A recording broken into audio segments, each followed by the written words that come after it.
I'm in a 2013 Chrysler Town Country, and today I'm going to show you how to adjust your clock time. So first we'll start the vehicle, and then here in System Setup, well, we'll go to Menu first if you're not on the screen, and then System Setup, and then from here Time Setup, and then here we can adjust the time. Here,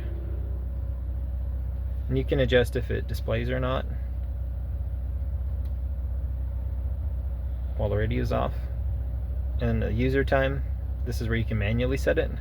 So you go up or down here, up or down with your minutes, and then save when you're done. And you can just sync it to the GPS time as well if that's working properly for you. And we'll save when we're done, and it should just update the whole system, so there's nothing else you have to do. But I hope this was helpful, and I hope you have a wonderful day.